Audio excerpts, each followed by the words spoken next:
ಎಲ್ಲರಿಗೆ ನಮಸ್ಕಾರಗಳು.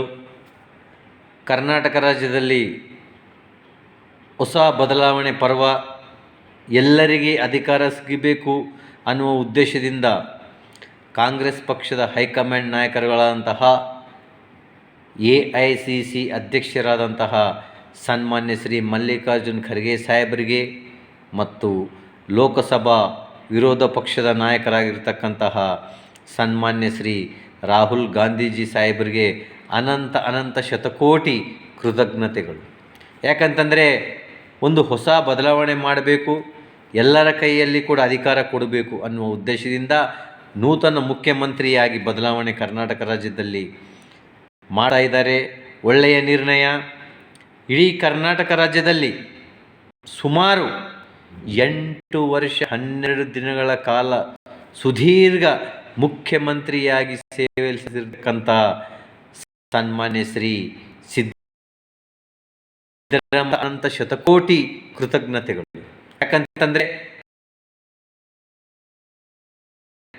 ಮಾಡಿದ್ದಾರೆ ಸನ್ಮಾನ್ಯ ಶ್ರೀ ಸಿದ್ದರಾಮಯ್ಯ ಸಾಹೇಬರು 2017ರವರೆಗೆ 5 ವರ್ಷ 4 ದಿನಗಳ ಕಾಲ ಮುಖ್ಯಮಂತ್ರಿ, 2026ರವರೆಗೆ 3 ವರ್ಷ 12 ದಿನಗಳ ಕಾಲ, ಒಟ್ಟಾರೆ ಈ ರಾಜ್ಯದಲ್ಲಿ ಕಾಲ ಮುಖ್ಯಮಂತ್ರಿ ಇಲ್ಲ ಸೇವೆಯನ್ನು ಕೊಟ್ಟಿರ್ತಕ್ಕಂಥ ಅಹಿಂದ ನಾಯಕರಾಗಿರ್ತಕ್ಕಂಥ ಸನ್ಮಾನ್ಯ ಶ್ರೀ ಸಿದ್ದರಾಮಯ್ಯ ಸಾಹೇಬರಿಗೆ ನನ್ನ ಅನಂತ ಕೃತಜ್ಞತೆಗಳು. ಯಾಕಂತಂದರೆ ಹೈಕಮಾಂಡ್ ನಾಯಕರ ಮಾತು ಕೇಳಿ ಯಾವುದೇ ಒಂದು ಸ್ಥಾನಮಾನ ಬಿಟ್ಟು ಕೊಡಬೇಕಂತಂದರೆ ದೊಡ್ಡ ಮನಸ್ಸು ಇರಬೇಕು, ಒಂದು ದಯೆ ಕರುಣೆ. ಈ ದಯೆ ಕರುಣೆ ನಿಜವಾದ ಧರ್ಮ ಯಾವುದಂತಂದರೆ ಒಂದು ದಯೆ, ಒಂದು ಕರುಣೆ. ಆ ದಯೆ ಕರುಣೆ ಸನ್ಮಾನ್ಯ ಶ್ರೀ ಸಿದ್ದರಾಮಯ್ಯ ಸಾಹೇಬರ ಹತ್ರ ಇದೆ. ಯಾಕಂತಂದರೆ ಹೈಕಮಾಂಡ್ ನಾಯಕರ ಮಾತು ಕೇಳಿ ಇವತ್ತು ಒಂದು ಮುಖ್ಯಮಂತ್ರಿ ಸ್ಥಾನವನ್ನೇ ತ್ಯಾಗ ಮಾಡತಕ್ಕಂಥ ಮಹಾನ್ ನಾಯಕರು. ಈಗ ಅಧಿಕಾರ ದೊಡ್ಡದಲ್ಲ, ಆಸ್ತಿ ದೊಡ್ಡದಲ್ಲ, ಅಂತಸ್ತು ದೊಡ್ಡದಲ್ಲ, ಗುಣ ದೊಡ್ಡದು ಅಂತ ಮತ್ತೊಮ್ಮೆ ಸಾಬೀತು ಮಾಡತಕ್ಕಂಥ ಬಹಳ ಹಿರಿಯ ರಾಜಕೀಯ ಮುತ್ಸದ್ದಿ ನಾಯಕರು, ಮಾಜಿ ಮುಖ್ಯಮಂತ್ರಿಗಳಾಗಿರ್ತಕ್ಕಂಥ ಸನ್ಮಾನ್ಯ ಶ್ರೀ ಸಿದ್ದರಾಮಯ್ಯ ಸಾಹೇಬರಿಗೆ ನನ್ನ ಪರವಾಗಿ ಒಂದು ಸಲ್ಯೂಟ್. ಯಾಕಂತಂದರೆ ಒಂದು ಸ್ಥಾನ ತ್ಯಾಗ ಮಾಡಬೇಕಂತಂದರೆ ದೊಡ್ಡ ಗುಣ, ದೊಡ್ಡ ಕರುಣೆ, ದೊಡ್ಡ ದಯೆ ಇರಬೇಕು. ಇದೇ ರೀತಿಯಾಗಿ ಹೈಕಮಾಂಡ್ ನಾಯಕರುಗಳು ಎಲ್ಲರೂ ಕಲಿತು ಎಲ್ಲರಿಗೆ ಅಧಿಕಾರ ಸಿಗಬೇಕು ಅನ್ನೋ ಉದ್ದೇಶದಿಂದ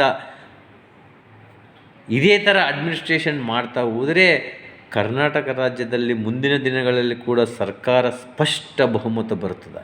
ಯಾಕಂತಂದರೆ ಈಗ ಮುಖ್ಯಮಂತ್ರಿಯನ್ನು ಬದಲಾವಣೆ ಯಾವ ರೀತಿ ಮಾಡಿದ್ರಿ, ನಾನು ಹೈಕಮಾಂಡ್ ಕಾಂಗ್ರೆಸ್ ನಾಯಕರ ಹತ್ತಿರ ನಾನು ಕಳಕಳಿಯಿಂದ ಮನವಿ ಮಾಡಿಕೊಳ್ತೀನಿ. ಈಗ ಮುಂದಿನ ದಿನಗಳಲ್ಲಿ ಈಗ 3 ವರ್ಷ ಅವಧಿ ಏನಾಗಿದೆಯಲ್ಲ, ಇದೇ ಥರ ಈಗ ಯಾವುದಾದ್ರೂ ನಿಗಮ ಮಂಡಳಿ ಅಧ್ಯಕ್ಷರುಗಳು ಇರಲಿ, ತಾಲೂಕಾ ಜಿಲ್ಲಾ ಗ್ಯಾರಂಟಿ ಅಧ್ಯಕ್ಷರುಗಳಿರಲಿ, ಯಾವುದಾದ್ರೂ ಜಿಲ್ಲಾಧ್ಯಕ್ಷರುಗಳಿರಲಿ. ಯಾಕಂತಂದರೆ ಒಬ್ಬರೇ ಇದರಲ್ಲಿ ಏನಿದೆ, ಕೆಲವೊಬ್ಬರು 8 ವರ್ಷ 10 ವರ್ಷ 20 ವರ್ಷಗಳಿಂದ ಕೂಡ ಅಧಿಕಾರದಲ್ಲಿ ಇದ್ದಾರೆ. ಸ್ವಲ್ಪ ಅಂಥವರನ್ನು ಬದಲಾವಣೆ ಮಾಡಿ 3 ವರ್ಷಕ್ಕೊಮ್ಮೆ ಎಲ್ಲರೂ ಕೂಡ ಕಾಂಗ್ರೆಸ್ ಪಕ್ಷದಲ್ಲಿ ನಿಷ್ಠ ಕಾರ್ಯಕರ್ತರನ್ನು ಗುರುತಿಸಿ ಸ್ಥಾನಮಾನ ಕೊಟ್ಟರೆ ಎಲ್ಲರಿಗೂ ಕೂಡ ಒಂದು ಅಧಿಕಾರಗಳು ಸಿಗ್ತವ, ಎಲ್ಲರೂ ಸಂತೋಷದಿಂದ ಇರ್ತಾರೆ ಅಂತಕ್ಕಂಥದ್ದು ನಾನು ಹೈಕಮಾಂಡ್ ನಾಯಕರಲ್ಲಿ ಕಳಕಳಿಯಿಂದ ಮನವಿ ಮಾಡಿಕೊಳ್ತೀನಿ. ನನ್ನ ಒಂದು ಸಣ್ಣ ಮನವಿ ಹೈಕಮಾಂಡ್ ನಾಯಕರಲ್ಲಿ ಬದಲಾವಣೆ ಮಾಡಿ ಎಲ್ಲರಿಗೂ ಕೂಡ ಅವಕಾಶ ಮಾಡಿ ಕೊಡಬೇಕು ಅಂತ ನಾನು ಕಾಂಗ್ರೆಸ್ ಪಕ್ಷದ ಹೈಕಮಾಂಡ್ ನಾಯಕರಾಗಿರ್ತಕ್ಕಂಥ ಎಲ್ಲರಿಗೂ, ಈಗ ಏನು ಮುಖ್ಯಮಂತ್ರಿ ಬದಲಾವಣೆ ಮಾಡಿದಿರಲ್ಲ, ಈಗ 3 ವರ್ಷ ದಾಟಿತು, ನಿಗಮ ಮಂಡಳಿ ಅಧ್ಯಕ್ಷರುಗಳು, ತಾಲೂಕಾ ಜಿಲ್ಲಾ ಗ್ಯಾರಂಟಿ ಅಧ್ಯಕ್ಷರುಗಳು, ಯಾವುದೇ ಪಕ್ಷದ ಅಧ್ಯಕ್ಷರುಗಳು ಕೂಡ ಇರಲಿ, ಬೇರೆಯವರು ಕೂಡ ಕಾಯ್ಕೊಂಡು ಕುಂತಿರ್ತಾರೆ, ನಮಗೆ ಒಂದಲ್ಲ ಒಂದು ದಿವಸ ಅಧಿಕಾರ ಬರ್ತದ ಅಂಥೇಳಿ. ಅಂಥ ಕಾರ್ಯಕರ್ತರನ್ನು ಗುರುತಿಸಿ ಅಧಿಕಾರ ಬದಲಾವಣೆ ಮಾಡಿ ಬೇರೆಯವರು ಹೊಸ 2ನೇ ಜನ್ರೇಷನ್ಗಾಗಲಿ ಹಿರಿಯರಿಗಾಗಲಿ ಅಧಿಕಾರ ಕೊಟ್ಟು ಸಮಾಧಾನ ಮಾಡಿದರೆ 2028ರಲ್ಲಿ ಖಂಡಿತವಾಗಿ ಪ್ರತಿಯೊಬ್ಬ ಕಾರ್ಯಕರ್ತ ಕೆಲಸ ಮಾಡಿ 140ರಿಂದ 50 ಸೀಟು ಕಾಂಗ್ರೆಸ್ ಪಕ್ಷಕ್ಕೆ ತರ್ತಾರೆ ಅಂತಕ್ಕಂಥದ್ದು ನಮ್ಮ ಆತ್ಮವಿಶ್ವಾಸ ಇದೆ. ನಮ್ಮ ನಾಯಕರ ಮೇಲೆ, ಎಲ್ಲ ಕಾರ್ಯಕರ್ತರ ಮೇಲೆ ನಮಗೆ ನಂಬಿಕೆ ಇದೆ.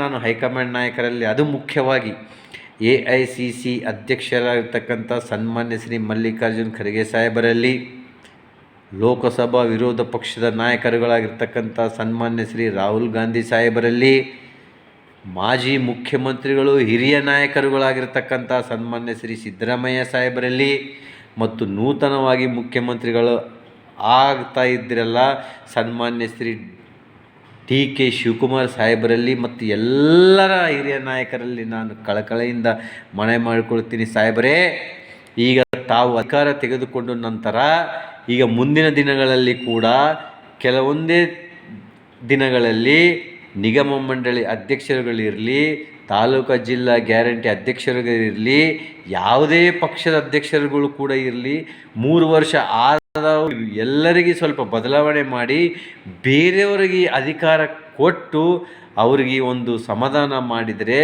ಸಂತೋಷದಿಂದ, ಯಾರು ನಿಷ್ಠ ಕಾರ್ಯಕರ್ತರಿದ್ದಾರೆ ಅಂಥವರನ್ನು ಗುರುತಿಸಿ ಒಂದು ಅಧಿಕಾರವನ್ನು ಕೊಟ್ಟರೆ ಎಲ್ಲರೂ ಸಮಾಧಾನದಿಂದ ಸ್ವೀಕಾರ ಮಾಡಿ ಅದನ್ನು ಪಕ್ಷನಿಷ್ಠೆಯಾಗಿ ಕೆಲಸ ಮಾಡ್ತಾರೆ ಅಂತಕ್ಕಂಥದ್ದು ನಾನು ದಯಮಾಡಿ ತಮ್ಮಲ್ಲಿ ಕಳಕಳಿಯಿಂದ ಮನವಿ ಮಾಡಿಕೊಳ್ತೀನಿ.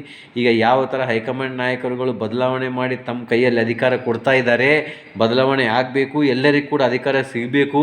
ಇದೇ ರೀತಿಯಲ್ಲಿ ಕರ್ನಾಟಕ ರಾಜ್ಯದಲ್ಲಿ ಮುಂದಿನ ಈಗ ದಿನಗಳಲ್ಲಿ ನಿಗಮ ಮಂಡಳಿ ಅಧ್ಯಕ್ಷರುಗಳಿರಲಿ, ತಾಲೂಕು ಜಿಲ್ಲಾ ಅಧ್ಯಕ್ಷರುಗಳಿರಲಿ, ಯಾವುದೇ ಅಧ್ಯಕ್ಷರುಗಳಿರಲಿ, ಎಲ್ಲರನ್ನು ಕೂಡ ಬದಲಾವಣೆ ಮಾಡಿ ಬೇರೆಯವರು ಕಾಯ್ಕೊಂಡು ಕುಂತಿರ್ತಾರೆ, ಪಕ್ಷದಲ್ಲಿ ಕೆಲಸ ಮಾಡಿರ್ತಾರೆ 30 ವರ್ಷ, 40 ವರ್ಷ, 50 ವರ್ಷ, ಹೊಸ 2ನೇ ಜನರೇಷನ್ ನಾಯಕರುಗಳಿಗೆ ಅಧಿಕಾರ ಕೊಡಬೇಕೆಂದು ನಾನು ಹೈಕಮಾಂಡ್ ನಾಯಕರಲ್ಲಿ ಕಳಕಳಿಯಿಂದ ಮನವಿ ಮಾಡಿಕೊಳ್ಳುತ್ತೇನೆ. ಜೈ ಹಿಂದ್, ಜೈ ಕಾಂಗ್ರೆಸ್.